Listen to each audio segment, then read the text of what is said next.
Good morning, Malacanang Press Corps and guest. Welcome sa press briefing ni Presidential Spokesperson Harry Roque. Good morning, sir.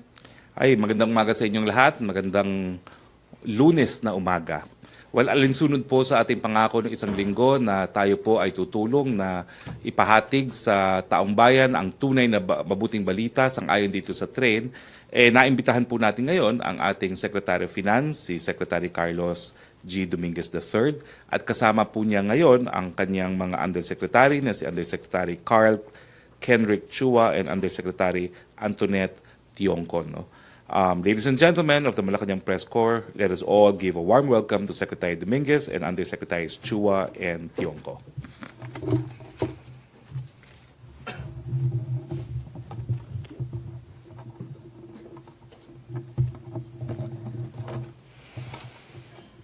Fellow workers in government, friends in the media, good morning. Today, our team will present to you the highlights of the tax reform for acceleration and inclusion, or TRAIN, the first package of our comprehensive tax reform program, which was signed into law as RA 10963 on December 19, 2017. Specifically, I will discuss the key provisions of the TRAIN law and its impact of income and prices, and how much revenues will be raised from this reform. Let me first emphasize that this reform is an important milestone in our economic history. This is the first time that we are doing a tax reform not because of a crisis or because it was imposed by external forces. It is also the first time that the main purpose of the reform is to reduce poverty and inequality, and not because of deficit or debt reduction. TRAIN is the first step to once and for all correct our unfair, complex, and inefficient tax system. Package 1 corrects the long-standing inequality of the tax system, thereby giving relief to 99% of taxpayers after 20 years of non-adjustment, while broadening the tax base. Here are the key provisions of TRAIN. First, everyone's first 250,000 pesos of annual taxable income, which the tax is around 21,000 pesos, is exempt from income tax. For the annual income between 250,000 and 400,000 pesos, the tax rate now is 20% of the excess over 250,000 pesos. So there should be no fear in breaching the exemption threshold, as only the excess will be taxable. In addition, the first 90,000 pesos of the 13-month pay and other bonuses is exempt from income tax. 99% of taxpayers will pay less income taxes. Only the top 1% with taxable income above 8 million pesos will pay more, because this is the mandate of a progressive tax system that is contained in our Constitution. For example, the minimum wage worker in Manila with 12,000 pesos monthly salary will continue to be exempt from personal income tax. A clerk who receives a monthly salary of 15,000 pesos last year paid 7,000 pesos in taxes.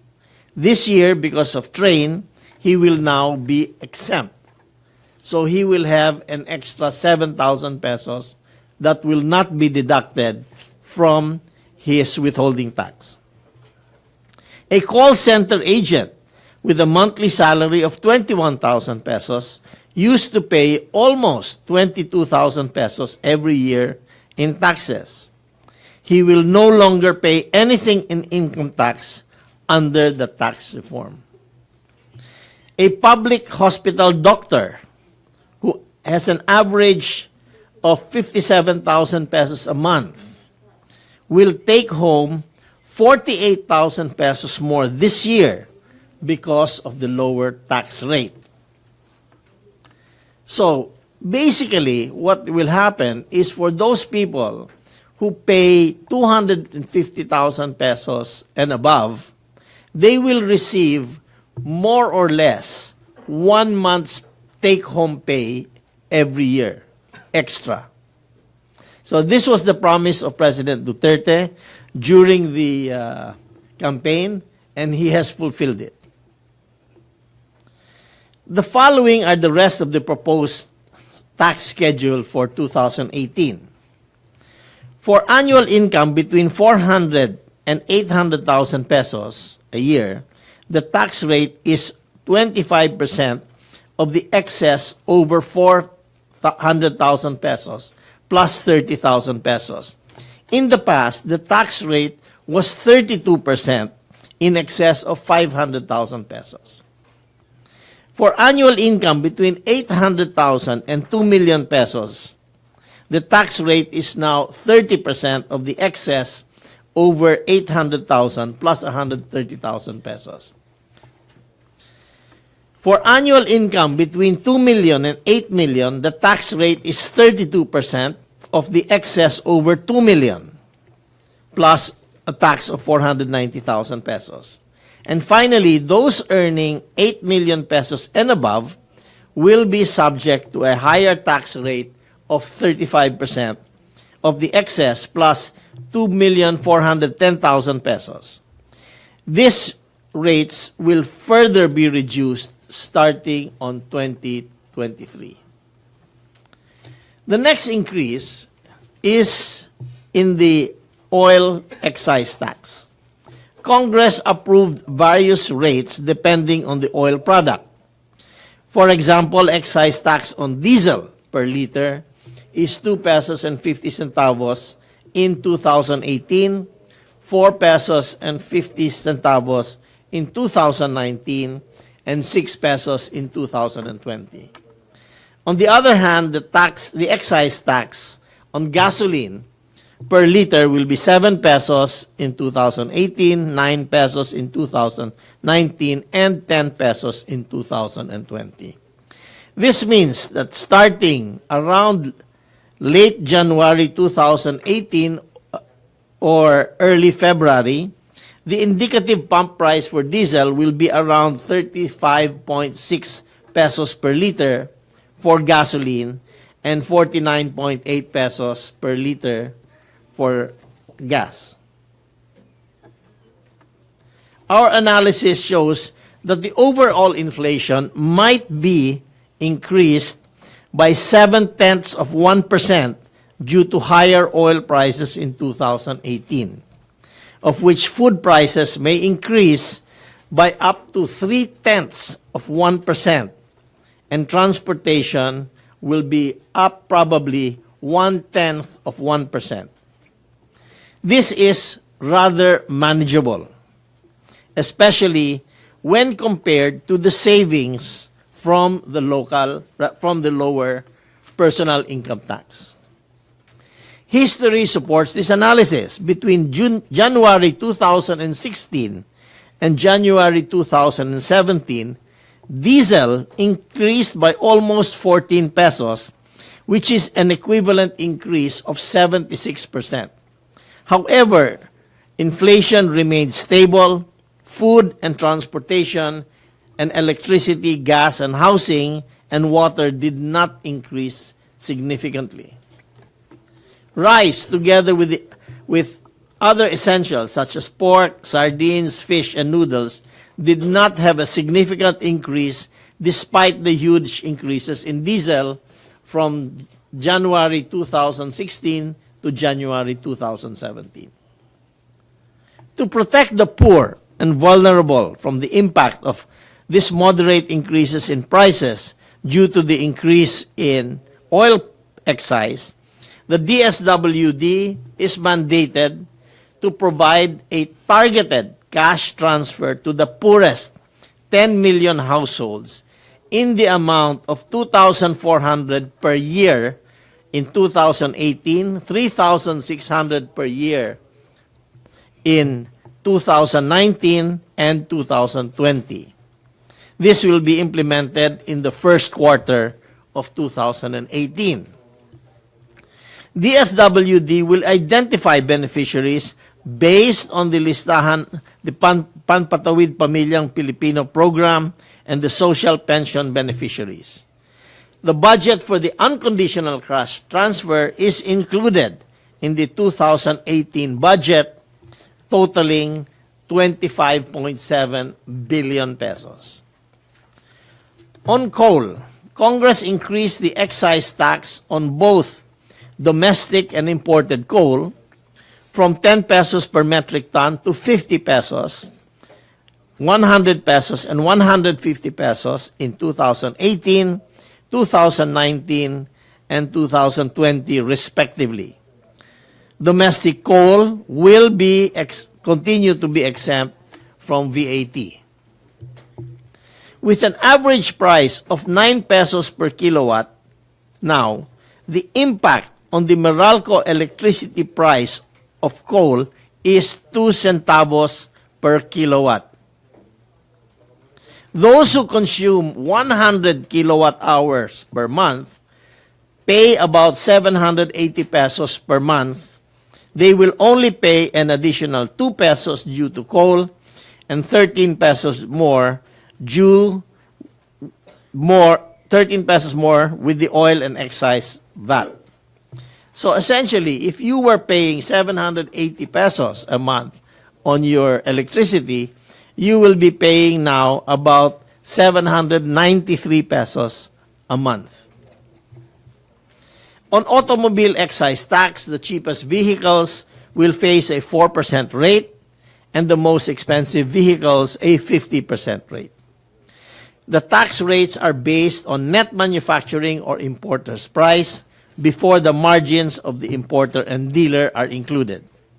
Pickup trucks and purely electric vehicles will be fully exempt from the excise, while hybrid cars will be taxed at 50%. On the sweetened beverage tax, Congress approved a rate of 6 pesos per liter for drinks containing caloric or non-caloric sweetener and 12 pesos per liter for drinks containing high fructose corn syrup. For example, the price of 1 liter bottle of regular soft drink will increase from 30 pesos to 42 pesos, while 1 liter of diet soft drink will increase from 30 pesos to 36 pesos. This tax will minimize the consumption of soft drinks, as this is not good for your health. The 3-in-1 coffee and milk will be exempted. To simplify the VAT system and make it fairer, Train has repealed 54 out of 61 special laws with non-essential VAT exemptions. Cooperatives will remain exempted. Starting this year, condo and association dues will also be exempted. On the other hand, medicines for diabetes, high cholesterol, and hypertension will be exempted starting 2019. The exemptions for PAGCOR and casino, domestic coal, renewable energy, credit surety, countryside barangay, business enterprise, mini hydro, and tourism will not be removed. Purchases of senior citizens and people with disability continue to be exempted from VAT. For the average Filipino, this will not have an impact as the removal of exemption will only affect groups enjoying it. While with Train, Congress passed 2/3 of what is needed, of the needed revenue for 2018. They are expected to pass Package 1B within the first quarter of the year to help us achieve our revenue and deficit targets.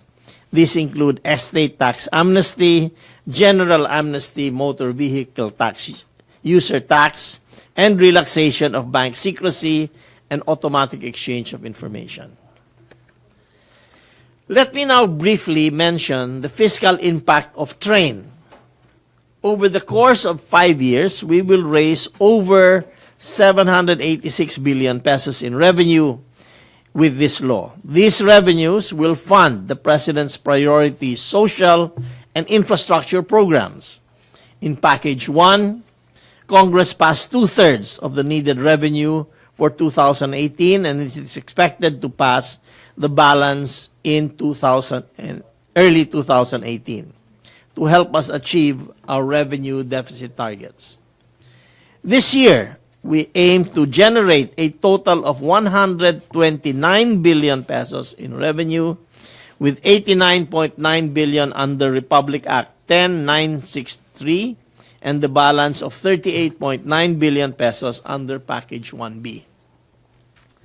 To have an idea what the tax reform can fund, it can fund 629,120 public school classrooms, or 2,685,101 public school teachers, or 60,483 rural health units, or 484,326 barangay health stations, or 1,324 provincial hospitals, or 35,745 kilometers of paved road, and 786,400 kilometers of temporary bridge upgrades, and 2,665,763 hectares of irrigated land. All these will help improve people's lives. Package 1B is crucial to keep the 3% of GDP deficit target. To meet this target for the rest of the administration, we will need to pass packages 2 to 5. No succeeding packages means either a breach of this deficit, which will hurt our economy, or a cut in government spending, possibly compromising the President's infrastructure program. To end, let me highlight the next packages of the Comprehensive Tax Reform Program. Within this month, we will submit to Congress our proposal for Package 2, which will lower corporate income taxes and modernize fiscal incentives. We will also submit Packages 4 on passive income and financial taxes by the second half of 2018. Thank you very much. And we will accept questions now. And I know your questions will be difficult. That's why I brought two of our expert undersecretaries here, Undersecretary Chonko and Undersecretary Chua, to help answer these questions. Okay, thank you, Secretary Dominguez. Malacanang. Press corps, question? Questions? Celerina Mundo. Microphone, please, Pia. Pahiram ng microphone. Thank you.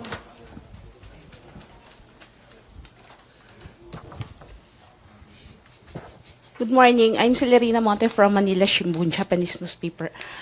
Sir, you have mentioned that Package 2 will be submitted within the month and 4 will be by the middle of this year. How about 3 and 5? I believe there are 5 packages.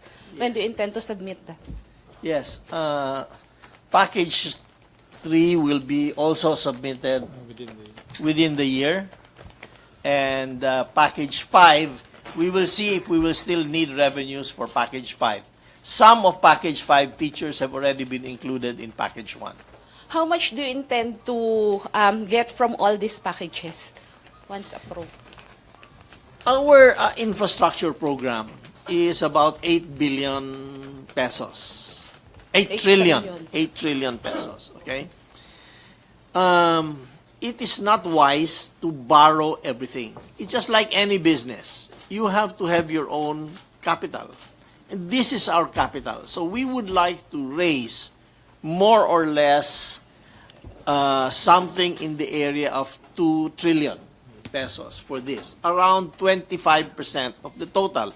Just like any business, when you put it up, you have to put up your own capital, or else you will be borrowing too much. So how much would be the impact, for instance, on inflation and other services, if ever? Our estimates, and these are confirmed by the estimates of the Central Bank and the NEDA, it will increase by about 0.7%. No, overall, all the tax packages. About that. Around that much. Because the other tax packages are not so much increasing taxes. It is just making it fair. I'll give you an example, okay? For the taxes on what do you call this, passive income, like your interest, okay? When you put the money in the bank, you get an interest, right? However, the government or the BIR will take 20% of the interest that you pay, right? That is if it is in pesos less than 5 years. If it is in pesos more than 5 years, no tax, okay? Now, we think that's a bit anti-poor, because who can afford to put your money more than 5 years, di ba? So it really favors, right now, the current tax system favors the wealthier people in the country. Another example, if you have dollars, right, and you deposit the dollars and earn an interest, the tax is only 7.5% withheld. So we want to take a look at all these different taxes and make it more fair. And it's very complex, because we thought earlier that it would be simple, but there are about 150 laws for these taxes. So, Incentives. yeah, so we want to make it more fair. So the other tax packages are not really designed to make more revenues. They are designed to make the system more fair. Clarification regarding dun sa second package, sa corporate. Yung 5%, according to the press release, yes, I know. Before, you have mentioned that, does it cover the special economic zone? Yung 5%, it will become 15% income, corporate tax. Right now, we are the only country in ASEAN who have 14 agencies that give tax incentives. In other ASEAN countries, there is probably 1 or 2 only. So we have a whole menu of incentives, and they are not all coordinated all the time. So we would like to simplify it, to make it more fair to everybody. The specifics are going to come out in about 2 weeks' time. So that 5%... It will come out in about 2 weeks' time, the final specifics. So it's not yet final, yung 5 to 15%? Well, it's not yet final, because we are going to put together the bill. And of course, that is our proposal, and it will be filed by the legislators. Okay, please state your name and agency. Secretary Henry Uri po sa DZRH. Yung binabanggit ho ninyo na can fund, ano ba yan? Kayo na ho ba yung termino ng Pangulong Rodrigo Duterte mapopondohan lahat? Ganito ho yun, no? Yung tax, the tax that we are raising that is the, if I just talk to you in money, it doesn't really mean anything, di ba? But if I tell you, this money that we will raise can fund 2.6 million hectares of additional agricultural land, I think it means a little something, right? So this is what this money can buy. In 5 years, meaning during the term or during the remaining years of this Duterte administration? Yes. That it can fund that. Okay? Okay. So asahan po namin because of train, meron kami mga infrastructure, rural health centers, provincial hospitals Yes. na makikita Yes. Because of this train? Of course. Okay. Another question, Secretary, siguro ho ay narinig niyo ito, pero for the record, bakit daw po rin nyo pinapatawan ng buwis ang nakararami, lalo po ang mga medyo hindi naman kayamanan na mga individual na mamamayang Pilipino, pero may mga hinahabol po tayong mga tax evader. Ang tanong po ilan po ba at sino-sino po ba yung mga top 3 o top 5 tax evader ngayon sa ating bansa? Nahuli na namin yung isa. But I cannot tell you the rest kasi under investigation pa. Or maybe Tonet would like to add. No. It's still under investigation. Last question, Secretary. Noong April pa naman ho ito, pero mismong sa Pangulong Rodrigo Duterte nanggaling, yun pong sinasabi niya, na si Ginoong Lucio Tan ay mayroong 30 billion unpaid taxes sa gobyerno. Ano po ang nangyari na po dito? Tonet? Yes. Based on the records of the BIR, there is no final finding on any assessment for Lucio Tan. Maaring meron siyang mga regular audits na kinoconduct ng BIR, but that's about it. So, hindi po gaanong katotoo yung sinabi ng Pangulo na may 30 billion siyang unpaid taxes sa gobyerno?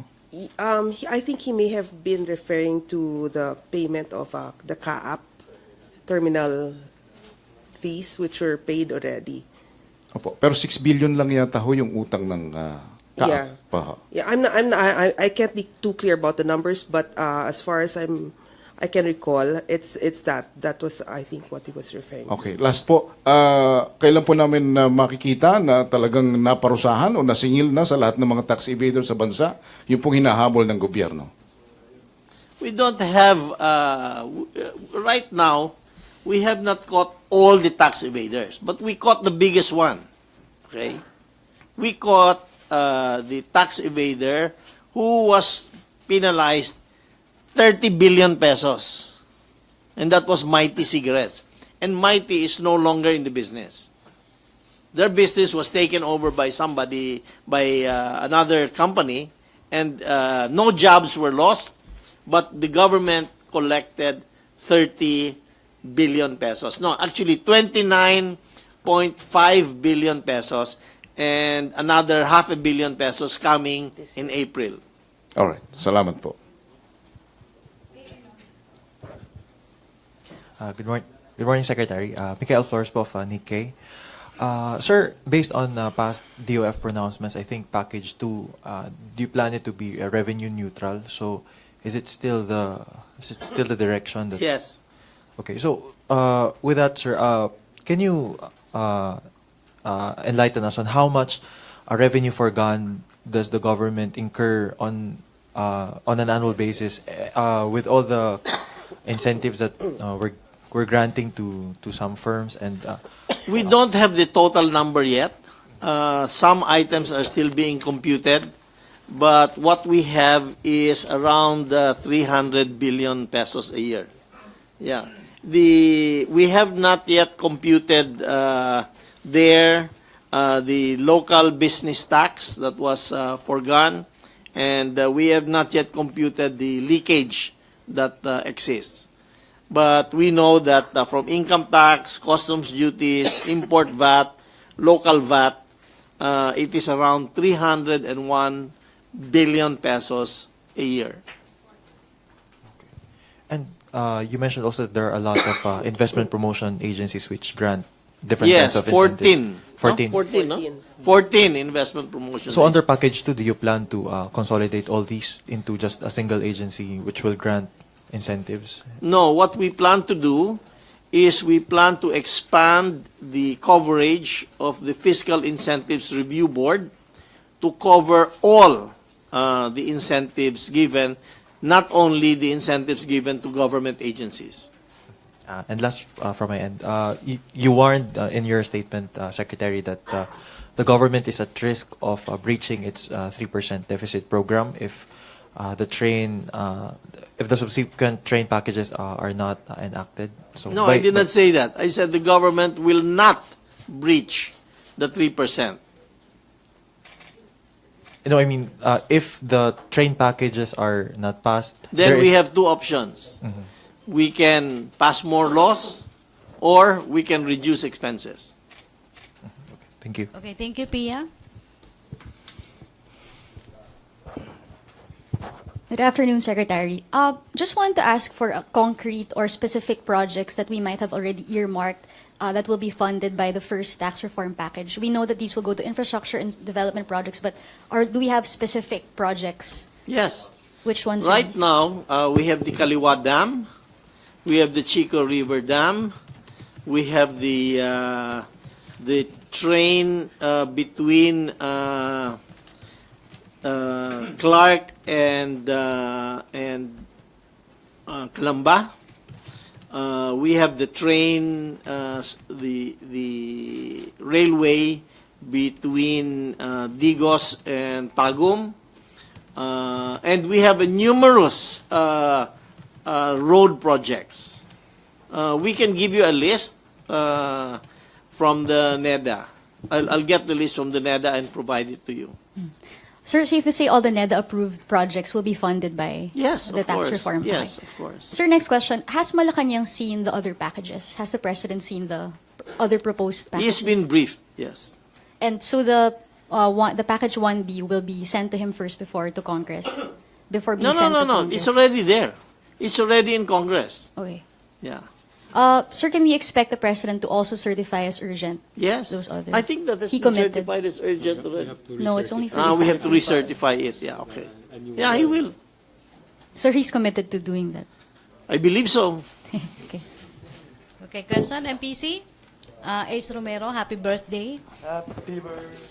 Birthday po niya today. Secretary Dominguez, I'll just ask, when do you intend to issue the dollar, the samurai, and panda bonds? The panda bonds are actually pending approval by the monetary authority in China. That's the usual process. The panda bonds we are studying for issuance sometime this year. And what's the other one? Samurai, and if you intend to float samurai Yes, bonds. yes. So, sorry, the samurai bonds are being considered for sometime towards the end of this year. And do you intend to float dollar bonds also? Yes, in fact, that will happen between now and February. So how much do we intend to raise from these issuances? What? Those 200, roughly $215 million equivalent in renminbi for the panda bonds. The Japanese samurai, not sure yet. And the bonds for that we will issue for the U.S., more or less the same amount as last year. Thank you, Secretary. Joseph Morong?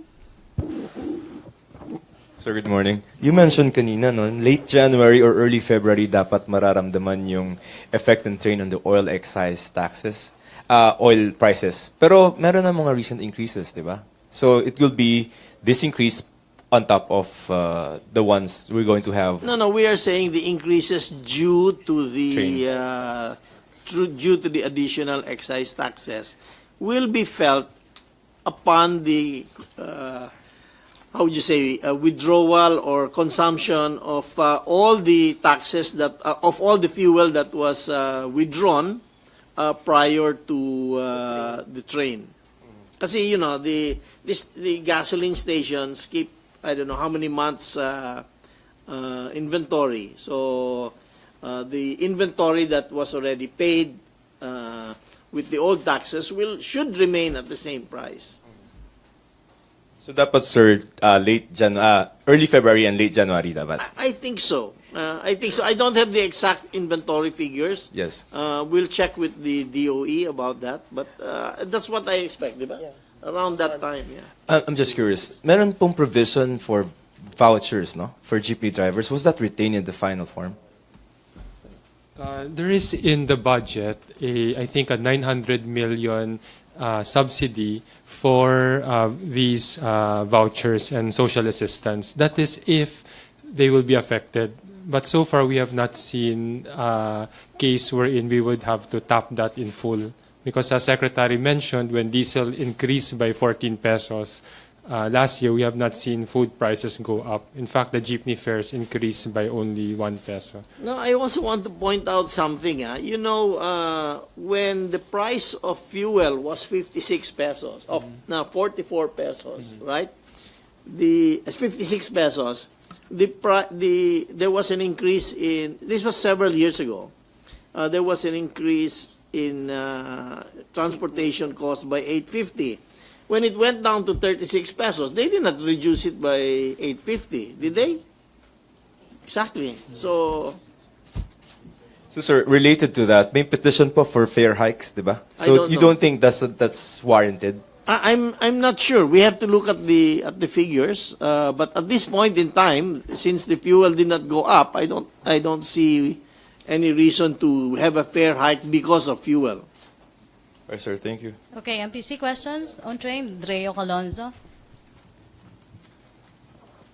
Microphone, birthday boy. Hi, sir. Good Yes. afternoon, sir. Will the government proceed with the plan to sell PAGCOR casinos this year? That plan is being prepared by the PAGCOR as well as the privatization group in the Department of Finance. You know, it's a rather it's not a simple selling of goods, since there are a lot of complicated contracts involved, no? So what we are planning to do is basically the goal is to separate the operating function of PAGCOR from its regulatory function. So given that it's quite complex, will this proceed still this year? Yeah, I think the plan will be completed within the next few months. Okay, last question. Okay. Celerina muna.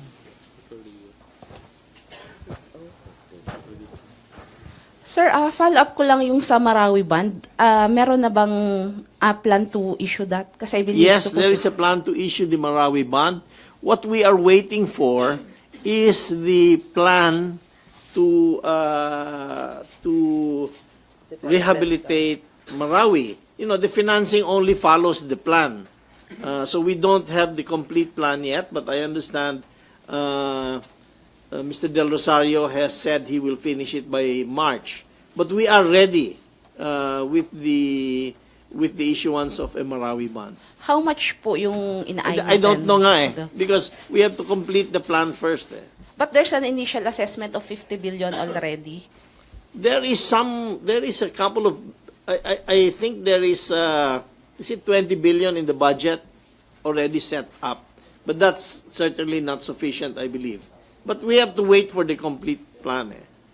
So by second quarter, kung matatapos? Well, depends on the plan. You know, the financing only follows the plan. I mean, you know, you don't borrow a house, borrow money before you have a plan to build a house, diba? So we'll wait for the plan. But Okay. we are ready to issue that bond. Last Those two bonds, questions. Yeah. Please state your name and agency. Thank you. Sir, I'm RJ Balinbin from Business World.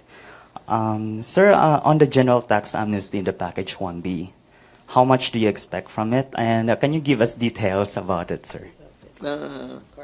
Carl. Well, yung amnesty, we can't really say how many will avail. But so what we did was to look at past amnesties and how much we collected. I think in the 2008 amnesty, we collected 13 billion. That's around 0.07% of GDP. So we used the same estimate, and that is around 26 billion, if I'm not mistaken. Double na? Double, yes, because our GDP has practically doubled. But it really depends on who will avail. Thank you, sir. Sir, what about the implementation of the attrition law this year? How do you plan to push for the implementation? Yeah. Well, first of all, I'm happy to report that the collections of both the BIR and the BOC have exceeded the threshold for applicability of the attrition law. As of the latest numbers that came in. The BOC collected 97.86 of the collection target, and the BIR collected 97.19% of the collection target. So all in all, because the threshold is 92.5, so on an overall basis, they've already exceeded the attrition target. We will see how that works out as you break them down per district, per office, whether those lower offices have met their targets. But, you know, as a general rule, they've exceeded the target, the 92.5 threshold for that issue, though. Okay, thank you. Last question on train, Joseph Morong.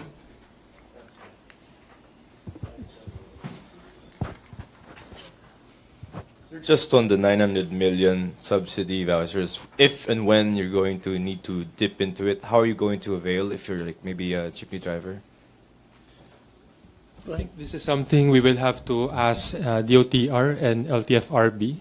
The details I'm not certain, but we have put in place that money so that that can be tapped when needed. Cool, thank you. Okay, thank you. MPC, okay na? Okay, thank you, Secretary Dominguez. The demo, sir. Yes. We want to show a demo. Huh? It's on our website, if you don't mind. It will show you how much tax you will not pay, and we also have an estimate on how much increase in expenses you have. But it does not take into consideration the marginal propensity to consume. Okay? Because I know people, when they have more money, they spend more. Okay? So this one is just, don't spend more money. Okay? So here. So where's the... Here. Yeah. Go ahead. Basically, you have heard many questions about what is the total impact of the train. So there is the positive part, which is the lower income tax. And there's also the slight increase in the prices that you have to pay because of the small inflation. And if you buy products such as sugar, sweetened beverage, and oil. So we developed this so that we can explain to the public what is the real impact. So if I will just demo, so here, if you go to the www.taxcalculator.ph, which will be now live for everyone to check, you can input your marital status, so single or kasal, let's say kasal. And then dependents, maybe you have 2 dependents. Complicated. Okay. Now, okay, under the current tax system as of this year, these 2 do not matter, but because we are comparing with the previous system, which takes into account your marital status and your dependents, you have to input that. And then you put your gross. Let's say your gross is 50,000 per month. And then you are private sector, and then your spouse, because you file together, is, let's say, 30,000. Okay, and then you click the calculate, and it is as simple as that. What you will see here is the SSS, PhilHealth, and Pag-ibig contributions for the husband and the wife. Then if you go up again, here it will compute the old and the new income tax system. So under the old, you pay 15,000 tax. Under the new, you pay only 7,360. So combined, you will have 8,050 per month savings, or 104,000 peso more or less per year as a husband and wife. So that is the positive benefit of train. And you have heard that maybe this will not be enough to cover all the expenses. So we calculated, if you go down, the impact on your expenses due to the VAT, the automobile, the sin tax, this is the tobacco, cash transfer. If you are poor, you get something. Oil, sugar, sweetened beverage, and inflationary effects. So we did not invent this. We looked at what a typical household, given your salary, consumes as you report it in the triennial family income and expenditure survey. And if you add them all up, you will pay only 1,322 per month, or 15,000 per year. So here you will see your monthly savings. So 8,000 because of the lower income tax and additional expense. So you will still have a net gain. So what we believe is for the majority or supermajority of Filipinos, 99% will truly benefit. Net effect is positive. So you can try this, and we invite the public Yeah, to you can go up. try it. Should try Okay. it. Thank you. Okay, Of course, the BIR is watching you. Sa PI. Okay, thank you, Undersecretary Carl Chua. Thank you, Undersecretary Antoinette Yongko. And Secretary Carlos Dominguez. Presidential Spokesperson Harry Roque. Okay, thank you, thank you. If you have more questions, you can call us anytime. MPC question for Secretary Roque, you have? No, wait. I have good Okay, news sir. first. We have lots of good news, okay? So, thank you. Thank you. Let me begin with our Monday good news. Pulse Asia released its last quarter survey on approval and trust rating. The president received the highest approval at 80% and highest trust level at 82% amongst the country's top 5 national officials. No? These numbers show that our people are aware of and recognize the significant strides the president undertook in his 1 year and a half in office. No? We assure our people that he will continue to discharge his duties with the nation's interest foremost in his mind. We thus call on everyone to put this appreciation into action by standing as one and helping the government as we continue to address the problem of poverty, illegal drugs, criminality, and corruption. Second good news, the DOTR announced today's groundbreaking ceremony of the Southeast Metro Manila Expressway Project, or the SEME, which is the first phase of the Metro Manila C6 Expressway Project. No? When completed in 2020, it will cut travel time from Bicutan, Taguig to Batasan, Quezon City by only about 35 minutes.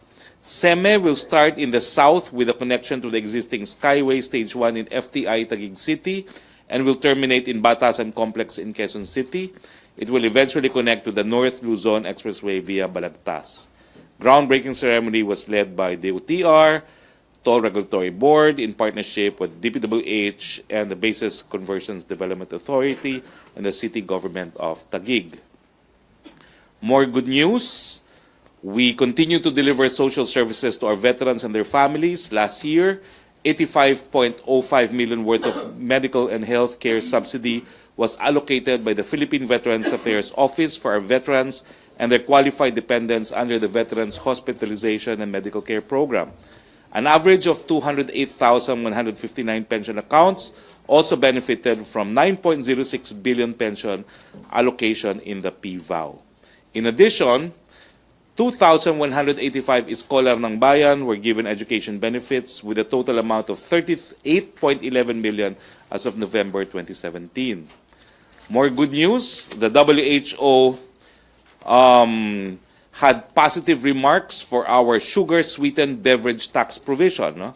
The WHO said that the passage of the tax provision for sugar-sweetened beverages, saying that this is a great step forward in protecting the health of Filipinos. The Philippines is among the first Asian countries to initiate the SSB tax.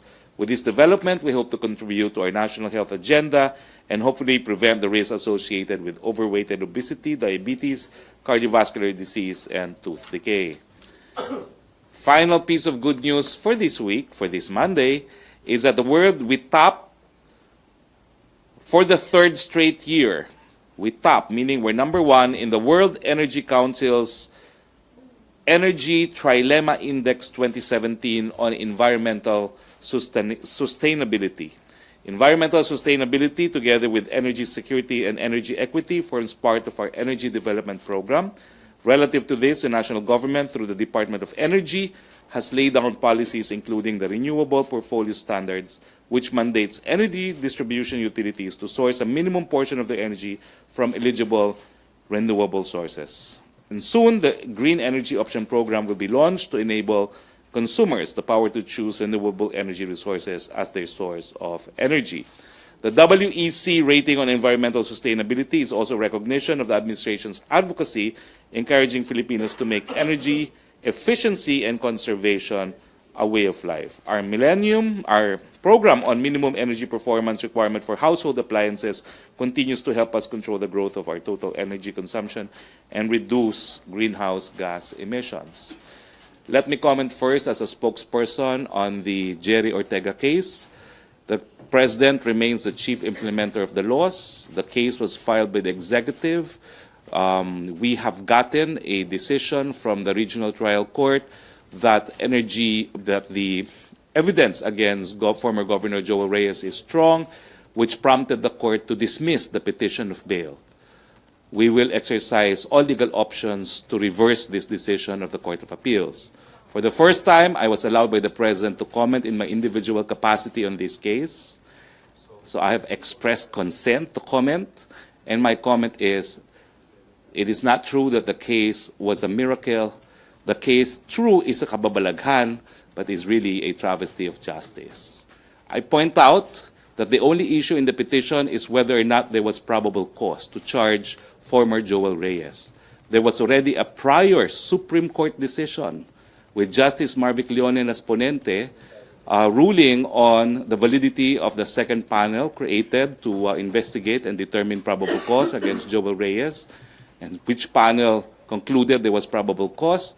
And the Supreme Court in that case said that pursuant to the Crespo ruling, which is Mark Jimenez, it is now up to the lower court, the regional trial court, to determine the existence of probable cause.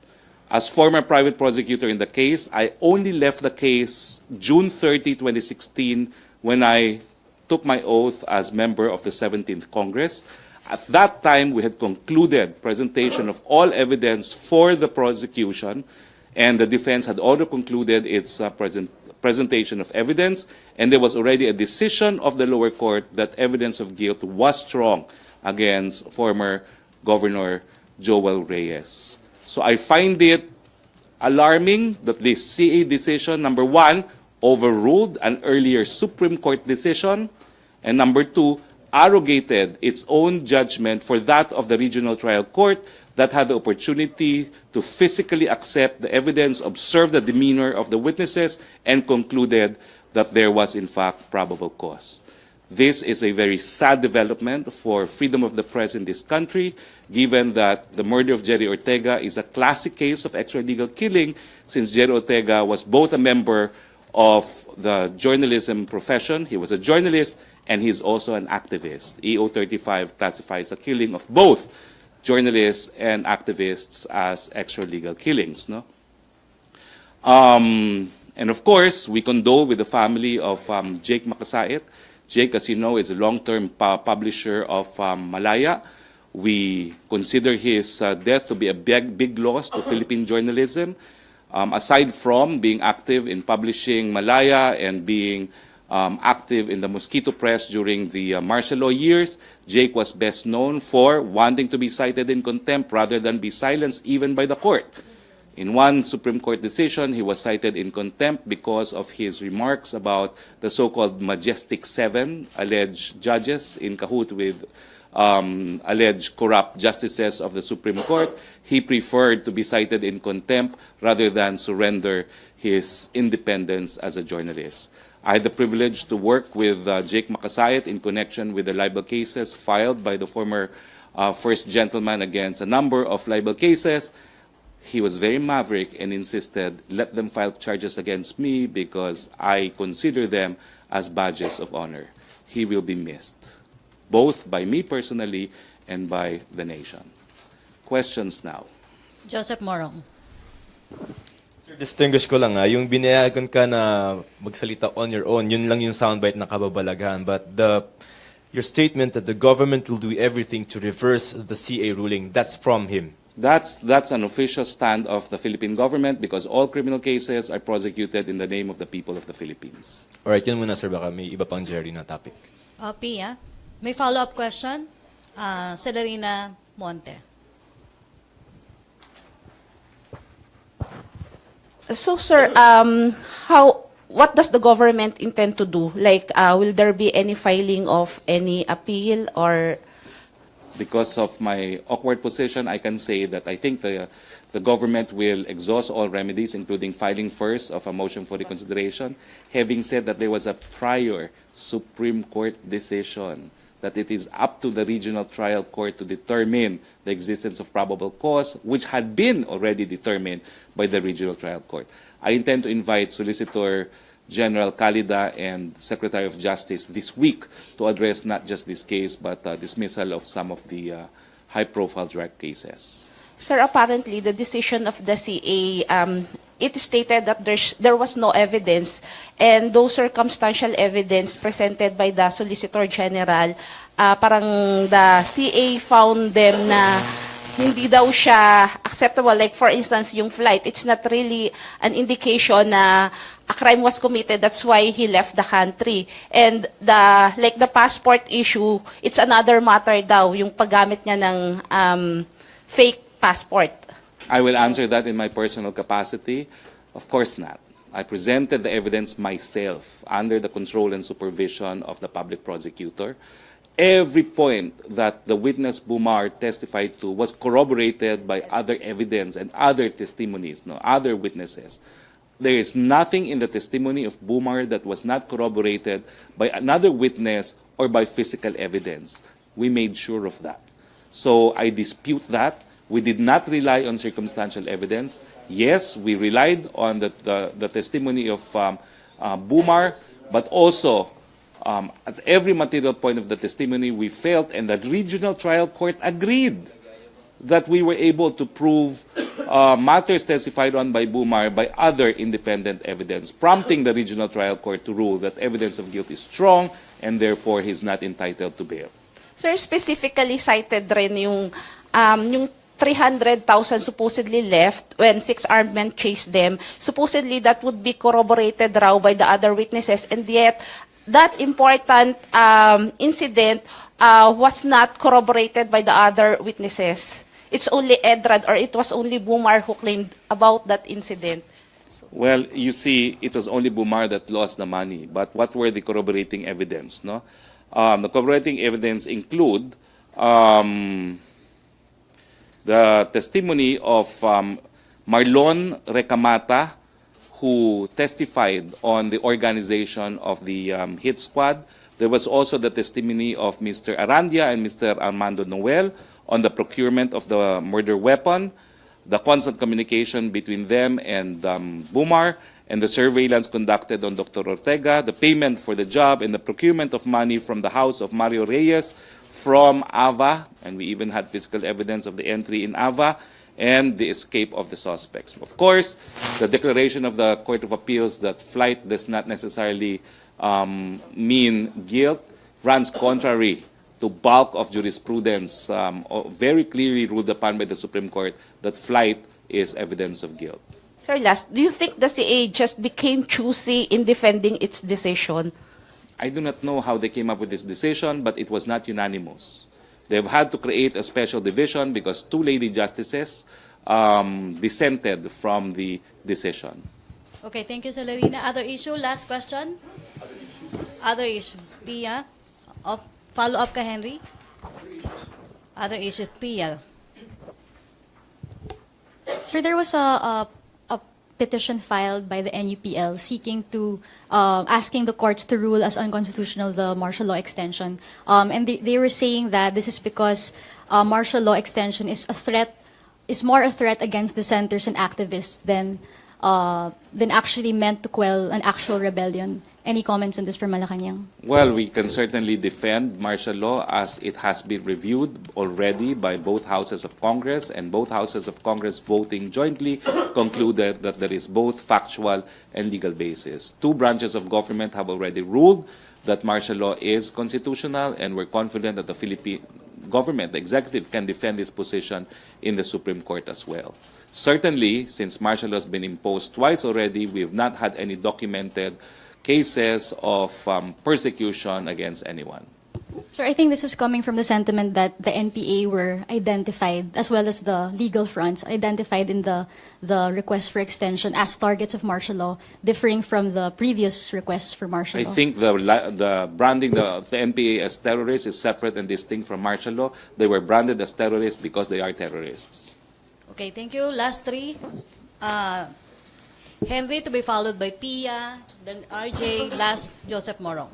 Secretary, on about train pa rin, although ito naman is side ng palasyo, meron hong gagawing challenge si Congressman Antonio Tinio sa Supreme Court. Sinasabi niya na regressive, anti-poor itong train at kinu-question niya yung procedural matters noong pagka-aproba nung ratifikasyon ng batas.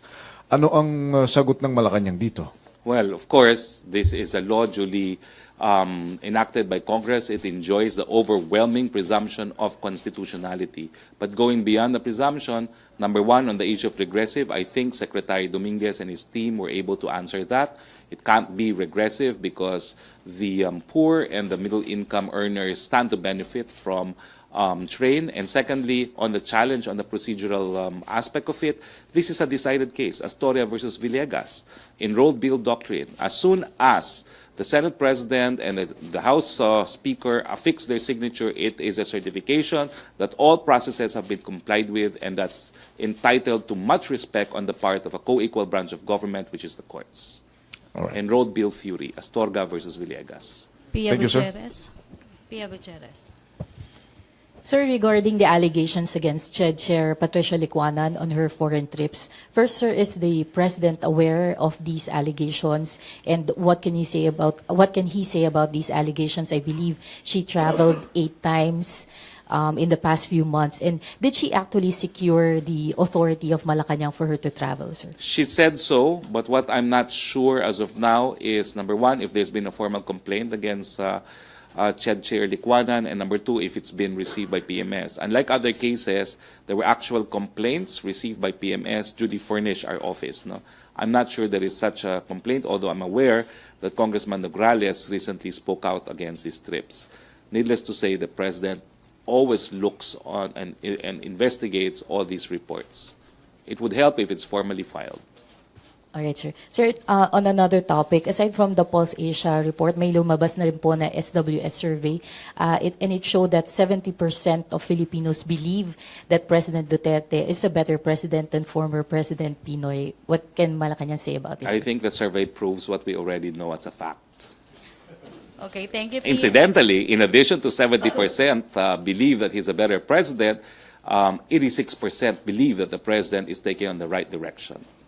That's again a fact. Thank you, sir. Thank you, RJ.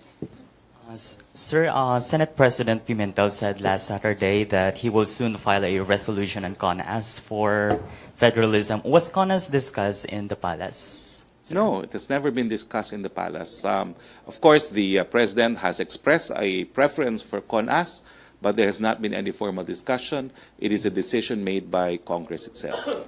Has the palace submitted an official proposal on federalism to the House or Senate? Not the palace, PDP Laban has.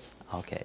Thank you, sir. Okay, thank you, RJ. Last question, Joseph Morong. Related, will Malacanang certify that bill as urgent, the federalism by Coco? Well, let's just say that as of now, it hasn't been certified.